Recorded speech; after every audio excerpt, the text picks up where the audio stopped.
are investing, it's the color beige. It's not sexy at all.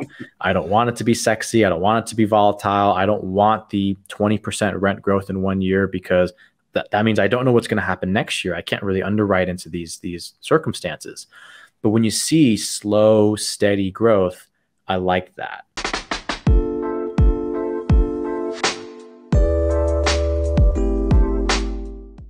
Hey, Rent to Retires, it's Adam Schrader here today, and I am joined on this episode by Justin Moy. He is the partner at Realm Investors, and we're going to talk about a few things. But before we get into it, welcome, Justin. Thank you, Adam. I'm excited to be here. Been listening and following the show for a while, so it's really exciting to be on this side of the screen.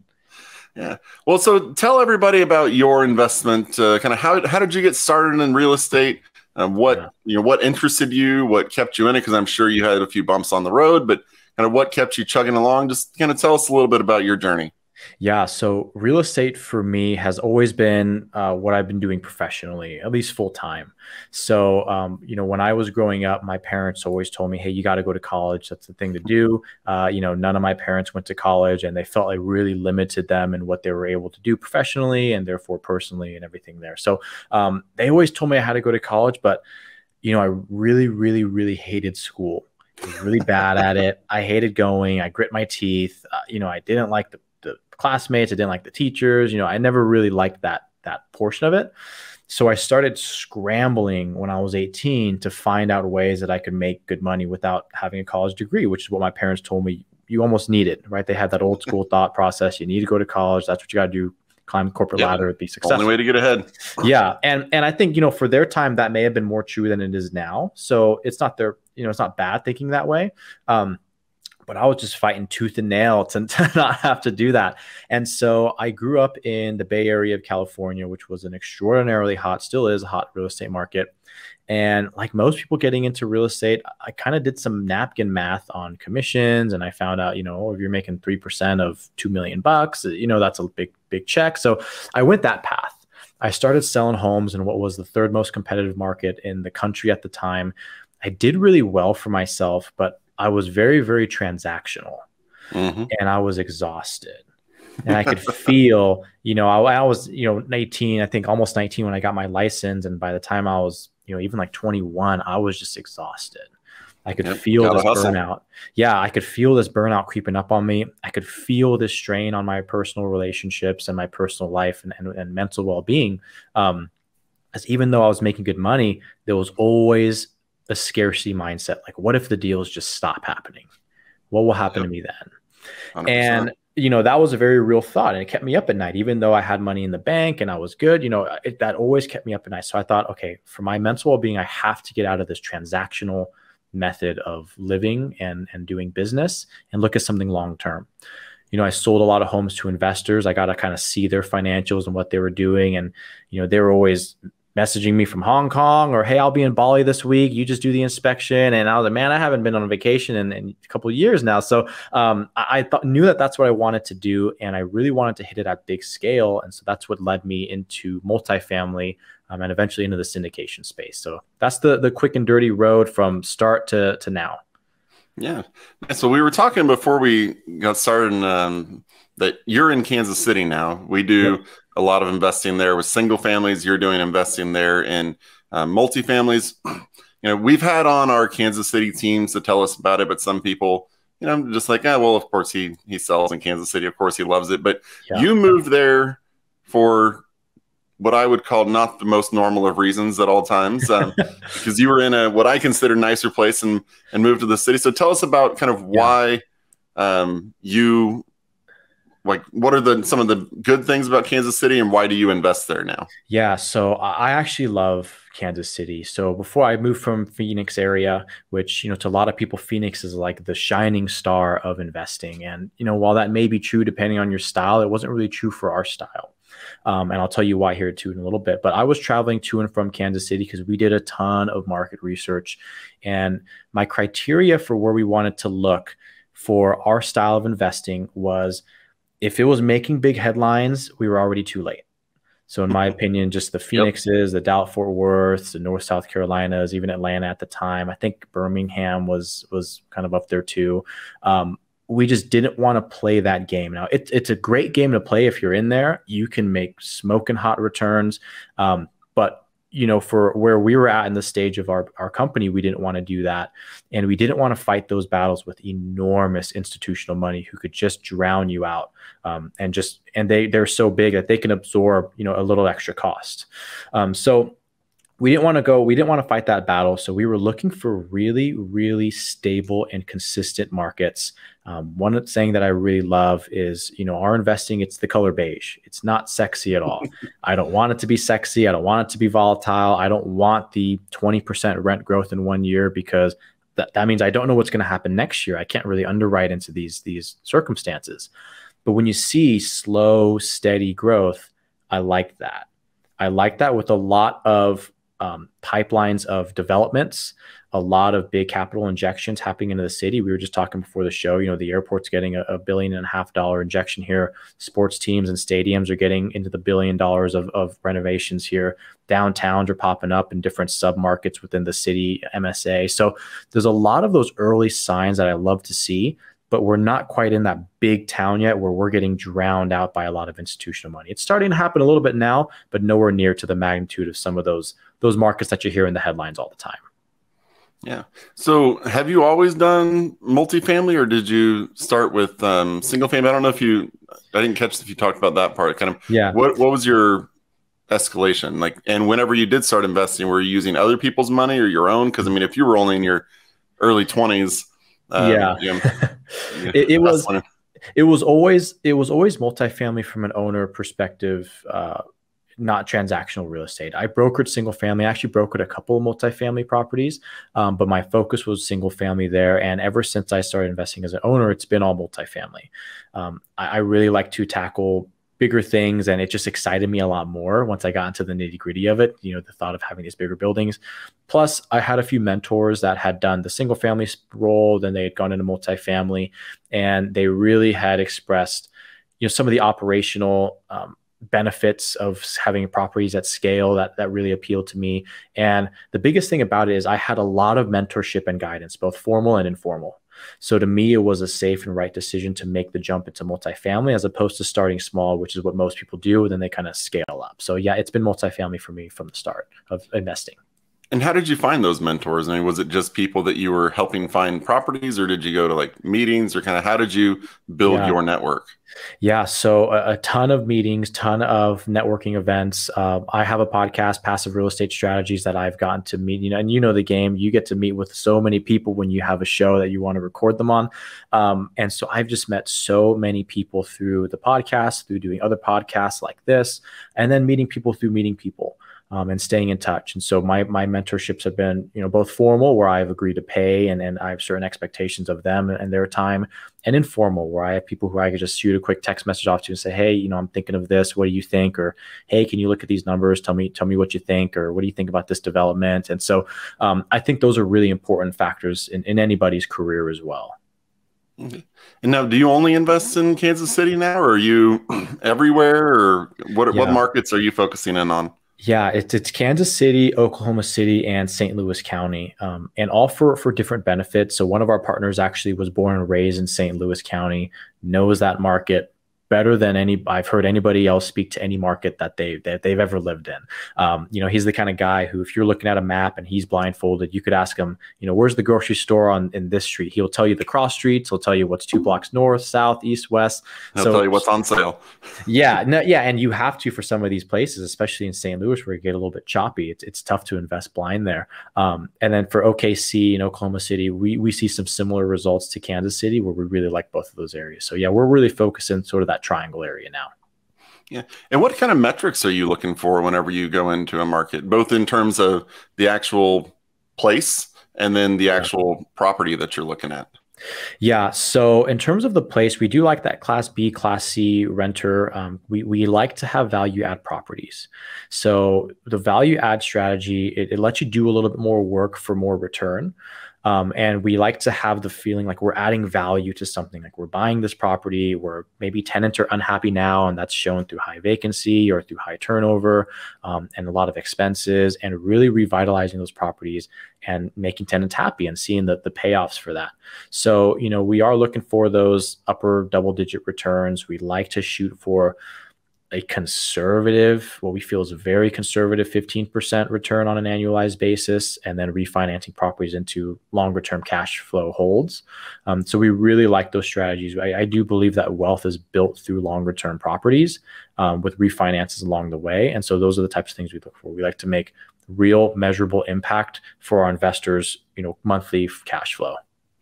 Yeah. I love that you mentioned that you're in Class C areas, because a lot of people, they hear that C and they start getting really worried. And I have to tell them, no, Class C is really where the renters live. Like, you don't really get a ton of, really good properties in A neighborhoods available, because, they can afford to keep that property, or, keep it up or not fall behind on mortgage. But B and C are really where the renters are, where your opportunity is. And, you can find that area. So how are you sourcing these properties? You just kind of driving the streets and saying, oh, that one looks like it might provide a good opportunity. Let's see what they have. Or are you running a broker? Or?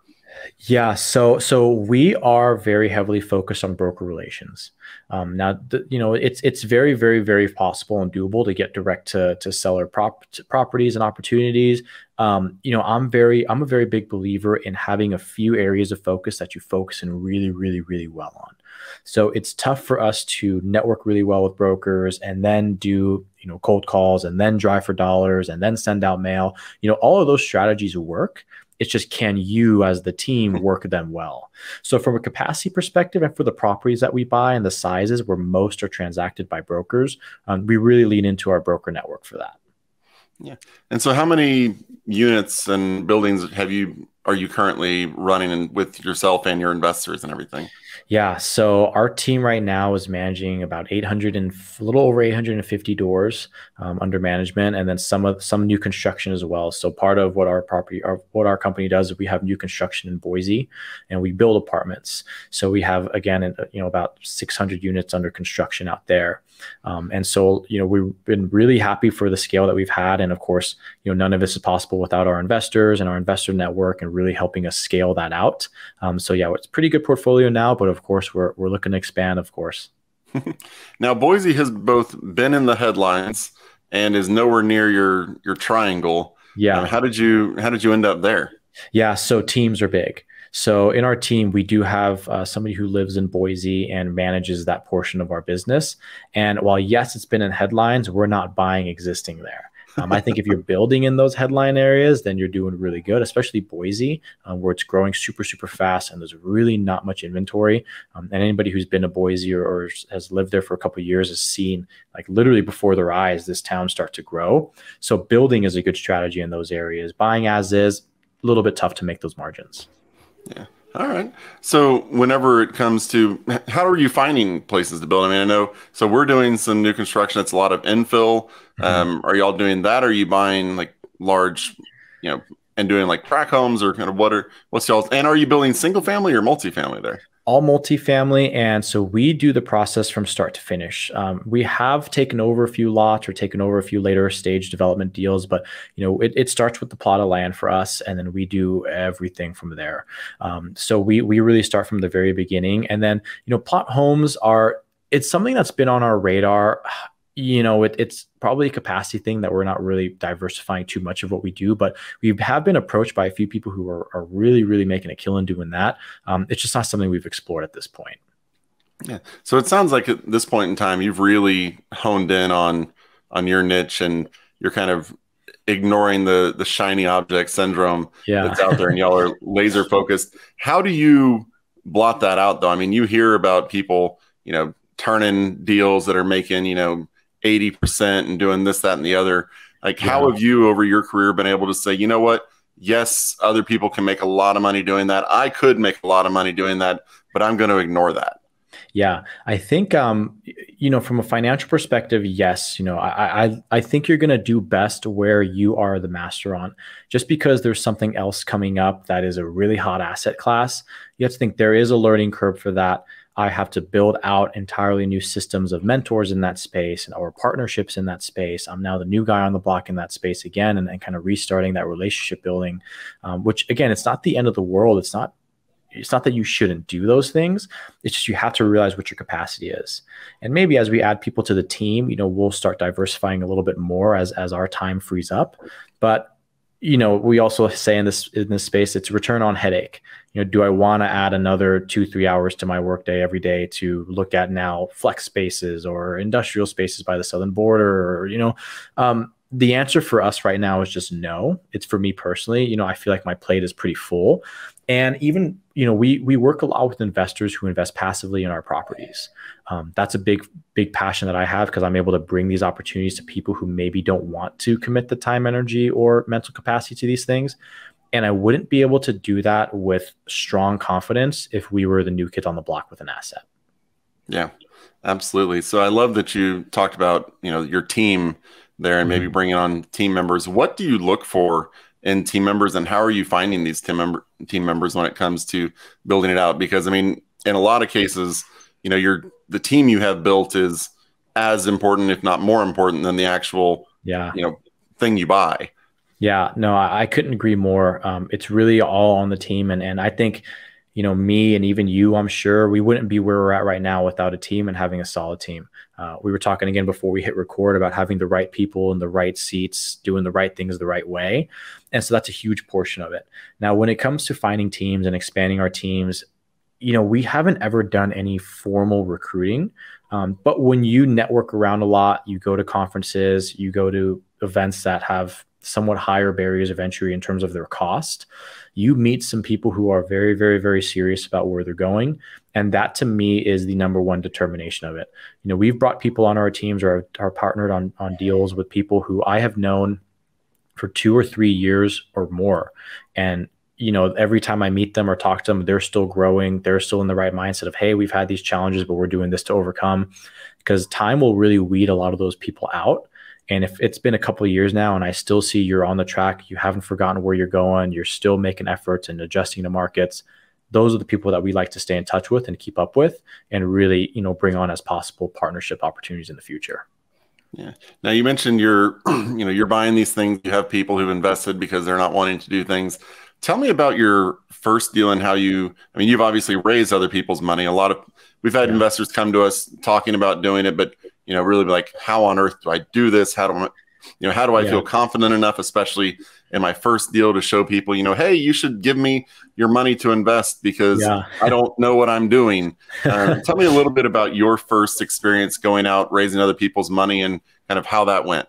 Yeah. And so when it comes to that first raise you're doing, you really do have to, again, lean on that team because even if they're your best friend or your family member, are they going to give you a noticeable amount of money to buy an apartment complex if it's your first go around at it? Probably not.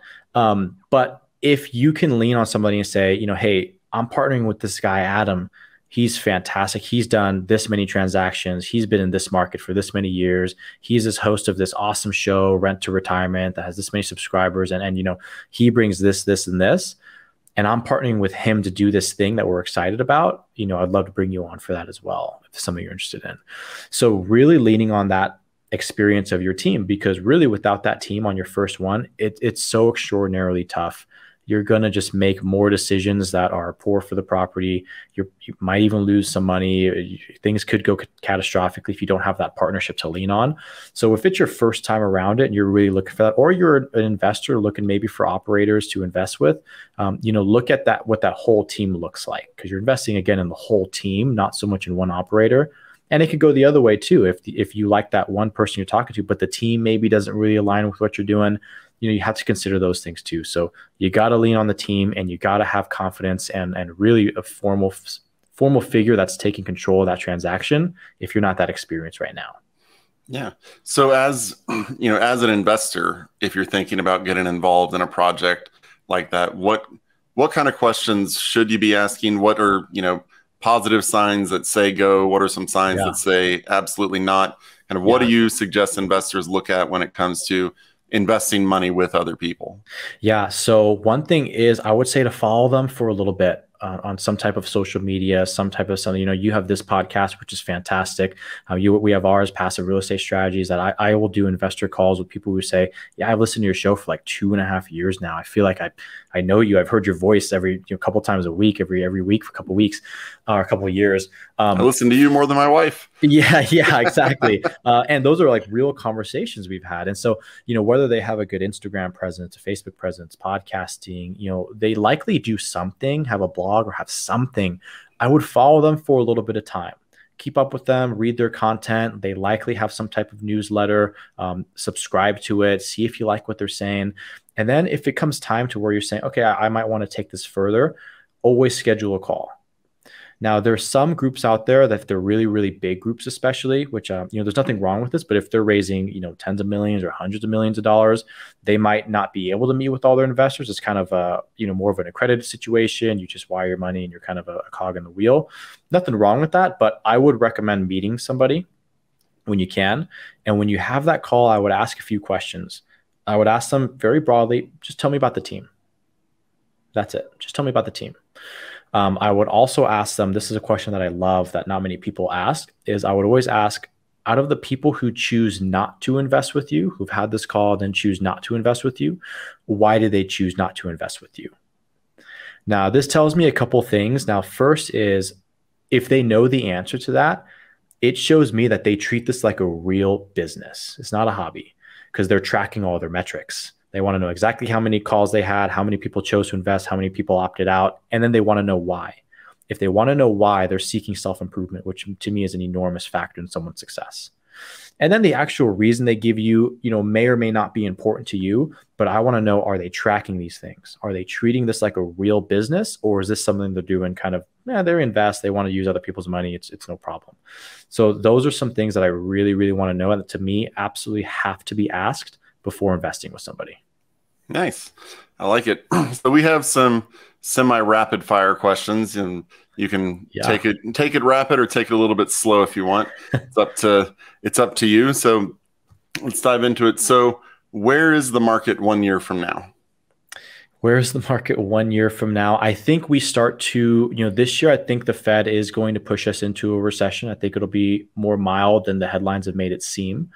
But that's because fear sells. They're doing their job and getting more clicks. It's totally fine. I think we're going to see higher vacancy rates, probably by about 1% to 2%, maybe up to 3%, depending on where you're at.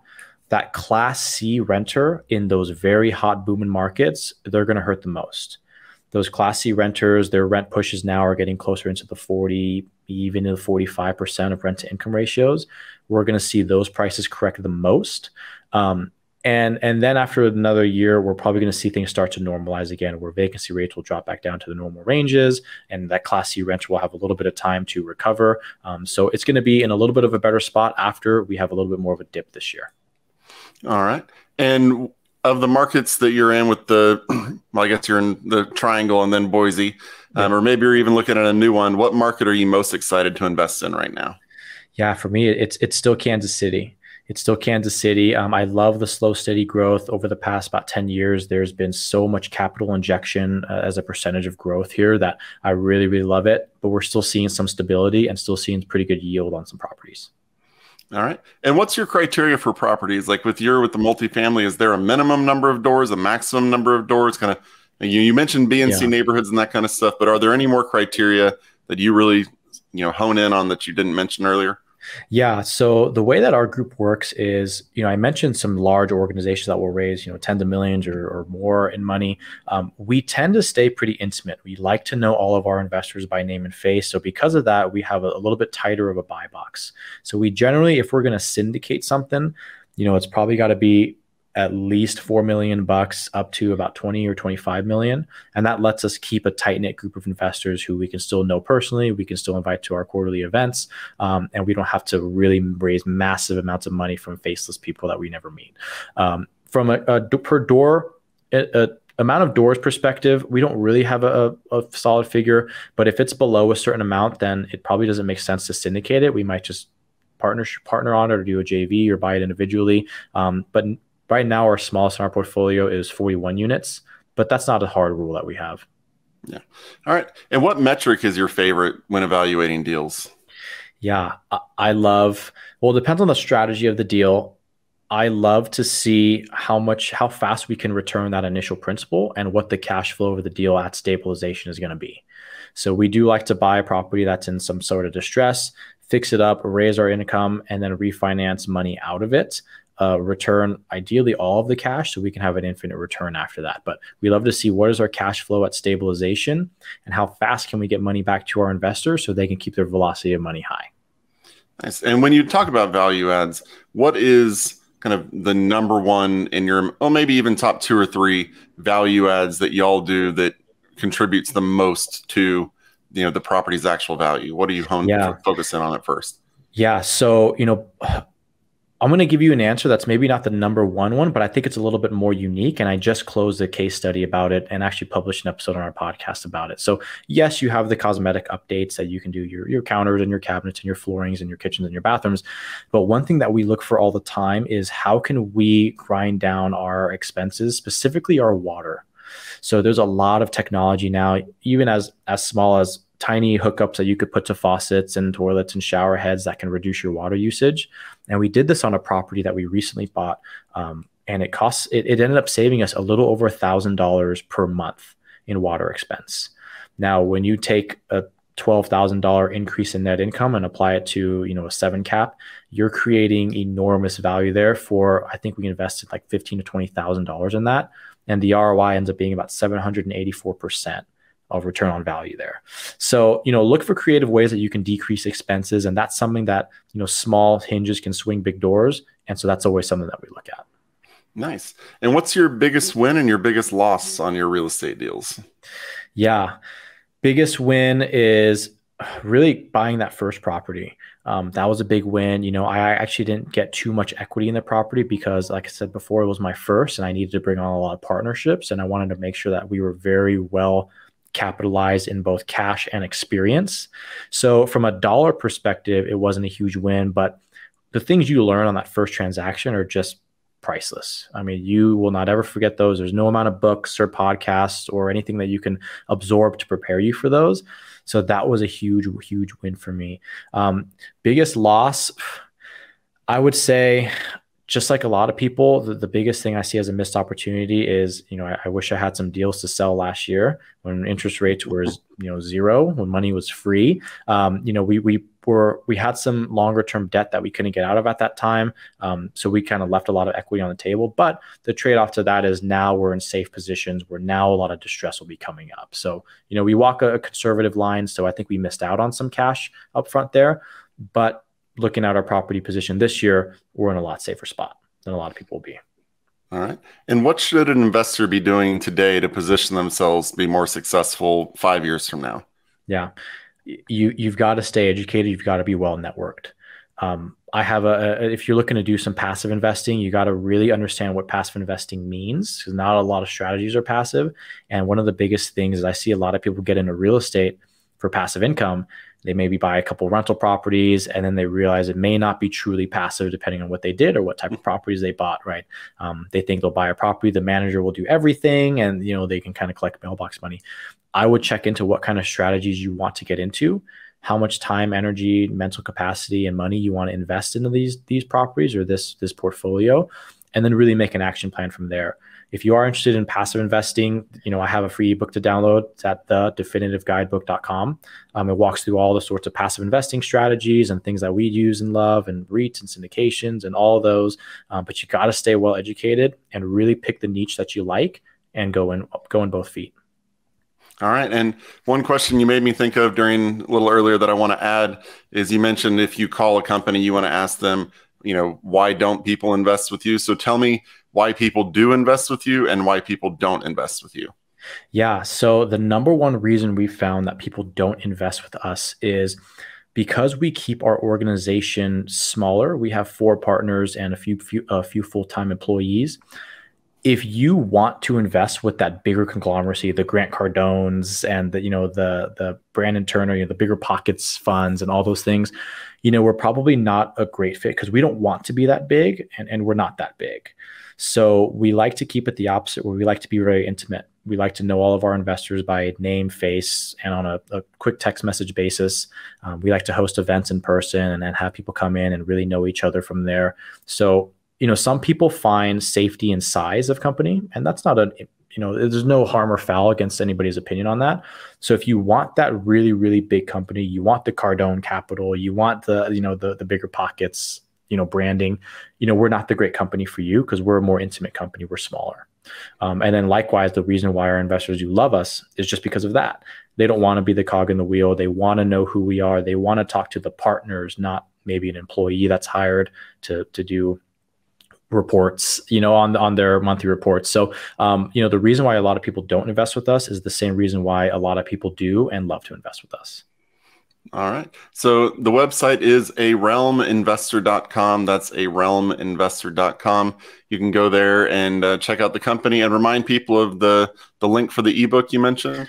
Yeah, the ebook is The Definitive Guide to Passive Real Estate Strategies, and it's at thedefinitiveguidebook.com. All right. We'll also include that in the show notes in case you didn't catch that full thing. But head on over to arealminvestor.com and check out Justin and his company. If you're looking for single family, you can head on over to renttoretirement.com, see all the properties we have there, schedule a time to talk with us. We're happy to have you there. Don't forget, if you leave a podcast review for us, take a screenshot and send it to podcast@renttoretirement.com. We will send you a $10 gift card as well as enter you in a $500 raffle for a closing cost credit. Just take that picture and send it to podcast@renttoretirement.com. And if you want to get our copy of the top 20 markets to invest in 2023 that Zach wrote recently, email podcast@renttoretirement.com and we'll get that sent right over to you. So thank you so much for taking the time to educate yourselves today, and we'll talk to you on the next episode. Thanks for watching the Rent to Retirement YouTube channel. Check out some of our other videos, like this one, or this one here.